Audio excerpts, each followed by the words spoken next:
a little chilly in Austin, Yes. I think, Saturday night.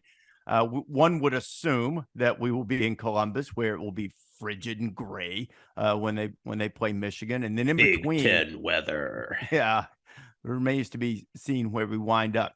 Rankings came out last night. New number one, Georgia at the top, as they should be, after that impressive beatdown of Tennessee.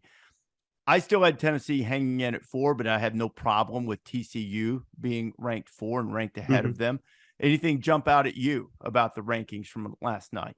Yeah, I think the first thing was that good on the committee for just having some flexibility, right? And seeing TCU get a big win and kind of putting them in that 4 spot. And I think a little bit acknowledging that they might have had them too low in the first place. And what I do like about this and generally believe about the college football playoff and its committee is that it is a week to week ranking, and they do rearrange it based on, they Yahtzee it every week and come back with a new one. So I just don't like being like clinging to old principles. I think this could be the best CFP race, Rece, we've had since that initial year that TCU and Baylor got snubbed, and Cardale. You could use Cardale as a verb there. Ohio State Cardaled their way in with the blowout of Wisconsin in the college football playoff. Which, by the way, I picked Wisconsin in that game, which I think our faithful listeners would know that would go in line with my picks this year.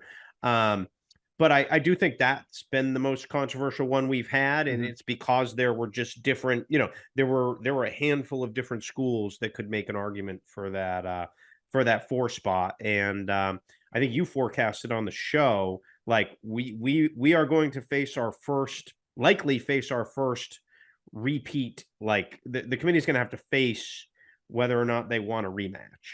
And there seems pretty good odds statistically, if Georgia holds that one, that someone in that 4 spot, they could end up playing twice. So yeah. and you brought up the 2 Big Ten team point, which obviously becomes very real. And I do think a discussion is going to be echoed throughout the couple of weeks of Michigan canceling that UCLA game.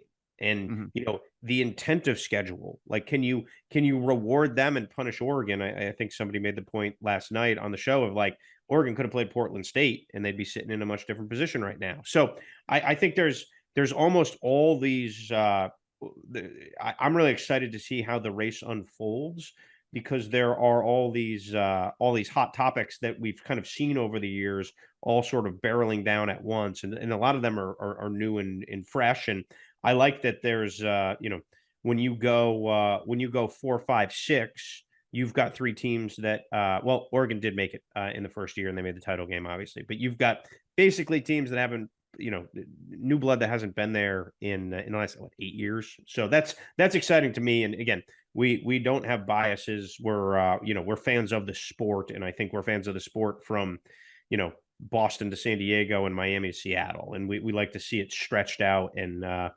every region kind of be recognized. So I think it's one of the more exciting races that we've had. It's hard to discuss the rankings without someone nitpicking, especially on social media or whatever, something, that has been said, or, saying that you hate this team, hate that team for this reason or that reason. There are a couple of takeaways that I had from looking at the rankings, and all of this, we should offer the disclaimer at the beginning. If everybody starts losing inexplicable games, then you throw it all up and you start over. But if things sort of hold form without a ridiculous number of upsets, I feel like Tennessee has LSU blocked out because of the way they won that game, winning it by 27 points.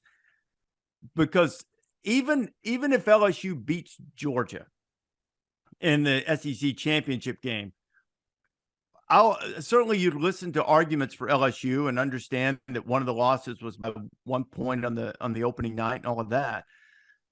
But you can't, or I couldn't, I should say it this way.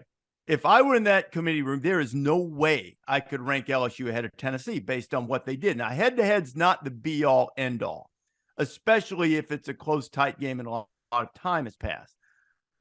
But when the victory is that emphatic and it's on your home field, which, by the way, that's another little check mark in Tennessee's favor when they start being evaluated for a spot, likely the fourth spot, maybe the third one, is that start going down the list of the contenders and find me a great road win. That's about it.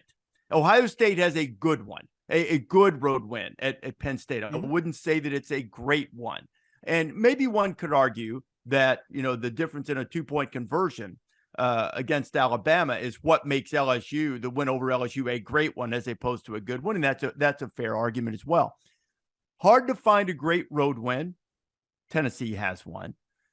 And I still, while I'm starting to see the avenue for what you've dubbed the Rece Davis principle of getting blown out, you can't make it into a 4-team field. I see the avenue for Oregon, but were I in that committee room, that would still be a major problem for me to get past. It would be a difference maker. Kirk brings up, and rightfully so, a lot of times about when teams are in a cluster, that they are very similar in a lot of aspects, that you start to find differentiating factors, whether it be conference championships head to head. If a team is unequivocally better than another one, then those factors tend not to come into play. I think they're really going to come into play this year because a lot of these teams are really clustered. And that, in my judgment and evaluation of these teams, is a really big deal. And I irked some Tennessee fans last night, but I believe this to be true from watching both games. The score didn't get out of hand the way the Georgia-Oregon game did. But that game was every bit the beatdown in terms of after the first or second series, there was no doubt in my mind who was going to win the game. And, I don't mean that as a slight to Tennessee. I think they're a worthy playoff team. And would it be different on a neutral field? Maybe. That was the most – I've been to Sanford Stadium a number of times over the years. Never been like that. Never been that intimidating. Electric. Yeah. Electric. And so, those are things I think that are going to, just as you said, rightly, it's going to make this playoff race maybe different from any of the other ones we've seen. Maybe it's most similar to 2014. Yeah.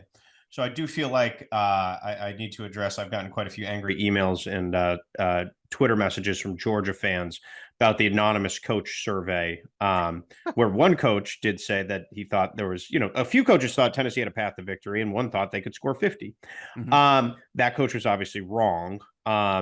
And, people felt like I needed to get up in front of the get up in front of the dunk tank to do that. No, but I do think it's interesting, right? Because I've done these stories a lot over the years, and you do write sort of the things that people say that are different, and mm-hmm. observations that are different, and so why did Tennessee not score 50? Well, I saw 3 pre-snap penalties, and I have to admit I left at halftime because I just thought Tennessee had no chance to win, and I wanted to get to the airport.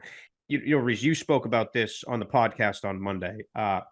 Jalen Carter was in full force, just a monster, an unstoppable, maybe the best player in college football, like some scouts had said.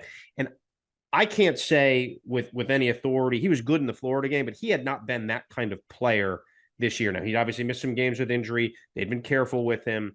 So when some of these coaches evaluated Georgia, it was with either a limited or a missing version of Jalen Carter. He's obviously the, massive defensive tackle who NFL scouts really like because he's so dynamic for his size, that he has elite pass rush ability, which you just don't see on the interior of the defensive line. And Rece, you and I stood there on the sideline and watched him swallow Tennessee linemen whole. I mean, there's no other way to say it. He swallowed them whole, especially on the play that should have been a safety, and I still don't understand why it wasn't. He just absolutely, he was like Pac-Man, just going through on that. So that caliber player playing at that level makes them a lot different. And I think people misjudged both Georgia's depth, which really came into play, I thought. The depth of talent, being able to rotate different guys in, stay fresh, and stay consistent in their scheme and not have significant drop-off. And look, the corners played elite. Like, there's no other way to say it.